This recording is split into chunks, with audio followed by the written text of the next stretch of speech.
warahmatullahi wabarakatuh. Perkenalkan, nama saya Nur Zakiah, NIM 1914030025 dari MIA.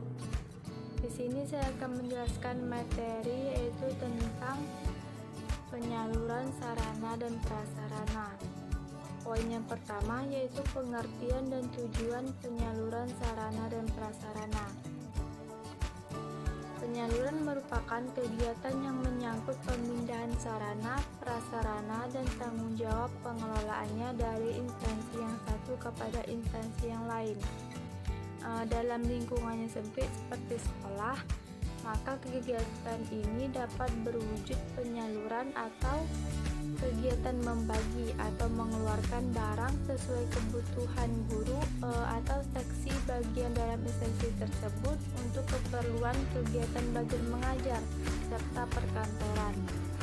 Pendistribusian atau penyaluran perlengkapan merupakan kegiatan pemindahan barang dan tanggung jawab penyimpanan kepada unit-unit atau orang-orang yang membutuhkan barang tersebut. Selanjutnya yaitu tujuan penyaluran atau pengelolaan sarana dan prasarana. Secara umum, tujuan pengelolaan sarana dan prasarana pendidikan yaitu memberikan pelayanan secara profesional di bidang sarana dan prasarana pendidikan dalam rangka terselenggaranya proses pendidikan secara efektif dan efisien.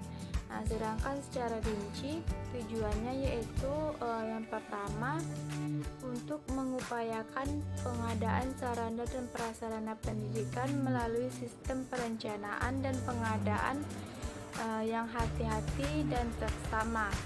Yang kedua yaitu untuk mengupayakan pemakaian sarana dan prasarana secara tepat dan efisien. Selanjutnya yang ketiga yaitu untuk mengupayakan pemeliharaan sarana dan prasarana sekolah sehingga keberadaannya selalu dalam kondisi siap pakai dalam setiap diperlukan oleh semua personil di sekolah. Poin yang kedua yaitu konsep penyaluran sarana dan prasarana. Sarana pendidikan khususnya buku, baik buku pelajaran maupun buku bacaan atau buku perpustakaan yaitu salah satu sarana pendidikan yang sangat penting untuk mencerdaskan kehidupan bangsa.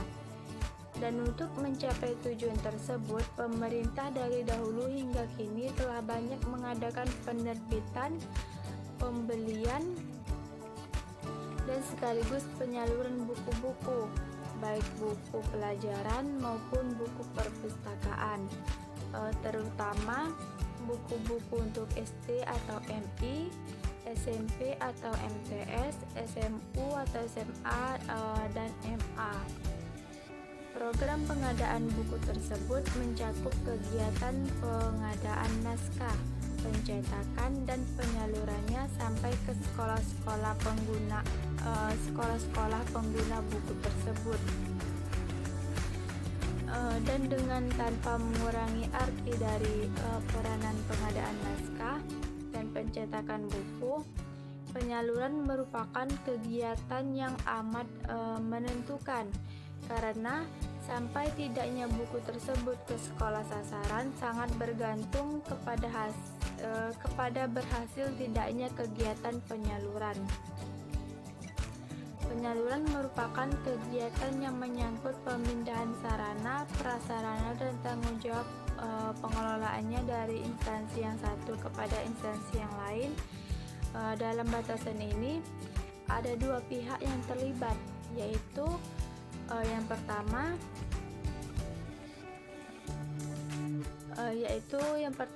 pihak sumber, yakni dari mana sarana dan prasarana tersebut berasal dan disalurkan. Yang kedua yaitu pihak penerima, yaitu kepada siapa pengiriman sarana dan prasarana ditujukan. Di samping kedua pihak tersebut, kadang-kadang masih ada pihak ketiga, yaitu yang berperan sebagai penyalur atau ekspeditur yang juga berperan sebagai pihak penerima, dan ada kalanya atas namanya sendiri. Poin yang ketiga yaitu proses penyaluran sarana dan prasarana. Penyaluran sarana dan prasarana pendidikan meliputi 3 kegiatan pokok, yaitu penyusunan alokasi, pengiriman, dan penyaluran.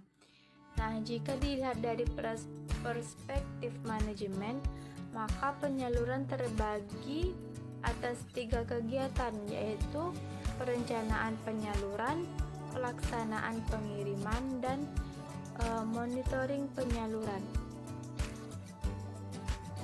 Penyusunan alokasi dan penyerahan merupakan tanggung jawab pihak sumber atau yang berkepentingan, sedangkan pengiriman merupakan tanggung jawab pihak penyalur atau pihak ketiga.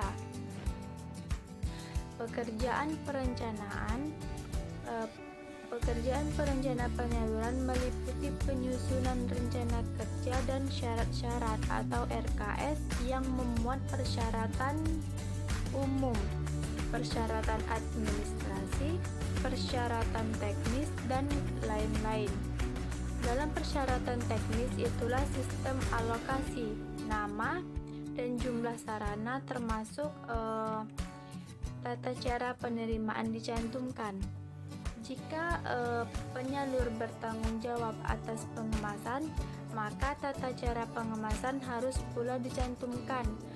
Perlu diketahui bahwa penggunaan jasa pihak ketiga yang biaya pengirimannya di atas 5 juta rupiah sampai 20 dilakukan melalui penunjukan langsung, dan biaya di atas 20 melalui pelelangan umum atau pelelangan terbatas. Pekerjaan pelaksanaan penyaluran atau pengiriman mulai dilakukan apabila pihak ketiga telah dilibatkan, misalnya setelah pemasangan pengumuman tentang akan adanya pelelangan atau setelah penunjukan. Pada tahap ini yang menjadi tanggung jawab pihak pertama adalah menemukan pelaksanaan penyaluran atau ekspeditur yang dapat bekerja dengan baik. Nah, sedangkan pengawasan penyaluran dilaksanakan sejak awal perencanaan penyaluran, mulai dari penyusunan alokasi sampai serah terima sarana, yaitu yang pertama penyusunan alokasi itu sendiri, yang kedua alamat penerima, yang ketiga jumlah sarana yang akan dikirim, yang keempat jadwal pengiriman, pengemasan, pemuatan, pengangkutan, yang kelima yaitu pembongkaran, penerimaan, dan pelaporan. Untuk dapat melaksanakan pekerjaan itu dengan baik, para petugas harus memiliki pengetahuan yang cukup tentang penyaluran, baik konsep, teori maupun praktiknya. Poin selanjutnya yaitu jalur pengiriman sarana dan prasarana. Pada dasarnya ada 2 jalur pengiriman, yaitu pengiriman langsung dan pengiriman tidak langsung. Pengiriman langsung berarti sarana dari proyek langsung dikirim ke pemakai. Misalnya, dari proyek langsung dikirim ke SD, SMP, dan SMA seluruh pelosok tanah air. Nah, sedangkan pengiriman tidak langsung adalah pengiriman sarana, di mana sarana tersebut belum sampai ke sekolah atau pemakai, mampir terlebih dahulu di beberapa terminal, misalnya mampir di kantor wilayah atau dinas pendidikan provinsi, Kandepdikbud kabupaten kota atau dinas pendidikan kabupaten kota, dan di Kandepdikbud eh, KAM atau Kasih Pendidikan Dasar atau UPTD sebelum sampai ke sekolah sasaran. Suatu proyek dapat menerapkan beberapa pola penyaluran, misalnya PPMP dan PBT. Ketika menyalurkan buku pelajaran untuk SMP atau SMA, jalur yang diambil biasanya dengan pengiriman langsung, artinya ekspeditur menyerahkan sarana tersebut secara langsung ke sekolah yang bersangkutan tanpa singgah di terminal lainnya. Penerapan sistem penyaluran untuk setiap daerah mungkin juga berbeda-beda, terutama untuk sekolah-sekolah yang ada di Pulau Jawa dengan sekolah yang ada di luar Pulau Jawa. Buku-buku dari Proyek Pembinaan Pendidikan Dasar atau PPPD untuk wilayah di Pulau Jawa mungkin disalurkan melalui Kanderdikbud kecamatan atau Kasih Pendidikan Dasar atau UPTD dan baru ke pemakai.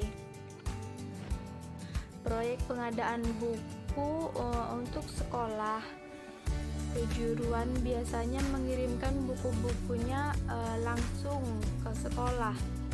Buku-buku dari PPMP dan PBT atau sebagai stok nasional dikirimkan melalui Kanwil atau Dinas Pendidikan Provinsi dan sekaligus mengatur penyalurannya ke sekolah-sekolah yang membutuhkan.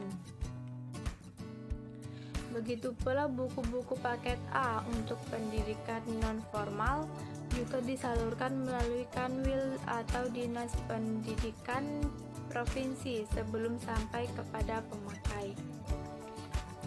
Di antara proyek-proyek yang ada yang memberikan proyek penyaluran sarana di daerah walaupun belum memadai. Dalam praktiknya biaya tersebut pada umumnya tidak memenuhi sasaran. Dalam hal serah terima sarana ada pula terjadi beberapa penyimpangan. Kadang-kadang petugas ekspeditur menyerahkan sarana di luar jam kerja, sore hari maupun malam hari, sehingga sulit dilakukan pemeriksaan yang semestinya. Baiklah, poin selanjutnya yaitu pengendalian penyaluran sarana dan prasarana. Untuk memperlancar pelaksanaan pengiriman sarana hasil proyek di lingkungan Kementerian Pendidikan dan Kebudayaan dan agar terciptanya koordinasi yang lebih baik, Menteri Pendidikan dan Kebudayaan dengan surat keputusan nomor 011 Strip 1985 tanggal 9 Januari 1985 telah membentuk tim pengendali pengiriman sarana tingkat pusat yang bertugas mengoordinasikan pengiriman sarana, memonitor pelaksanaannya, mengatasi keterlambatan, kemacetan, dan hambatan lainnya, menyiapkan tanggapan tentang pengiriman sarana, dan menyiapkan saran-saran kepada pimpinan kementerian tentang penyempurnaan pengiriman sarana. Ekspeditur pelaksanaan pengiriman sarana wajib memberikan laporan kepada proyek yang bersangkutan mengenai segala sesuatu yang menyangkut pengiriman sarana berikut masalah yang dihadapi.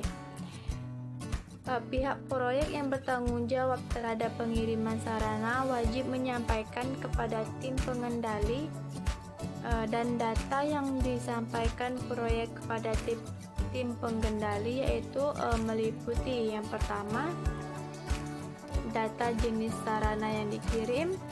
Yang kedua, jumlahnya, biaya pengiriman. Yang ketiga, alokasinya. Yang keempat yaitu waktu pengiriman. Dan yang kelima, nama dan alamat lengkap ekspeditur pelaksana pengiriman sarana. Proyek juga harus melaporkan perkembangan pelaksanaan pengiriman sarana berikut dengan alternatif pemecahan yang ditempuh dalam menanggulangi masalah dan hambatan yang timbul. Baiklah, itu materi yang dapat saya jelaskan. Lebih dan kurangnya saya mohon maaf. Terima kasih. Wassalamualaikum warahmatullahi wabarakatuh.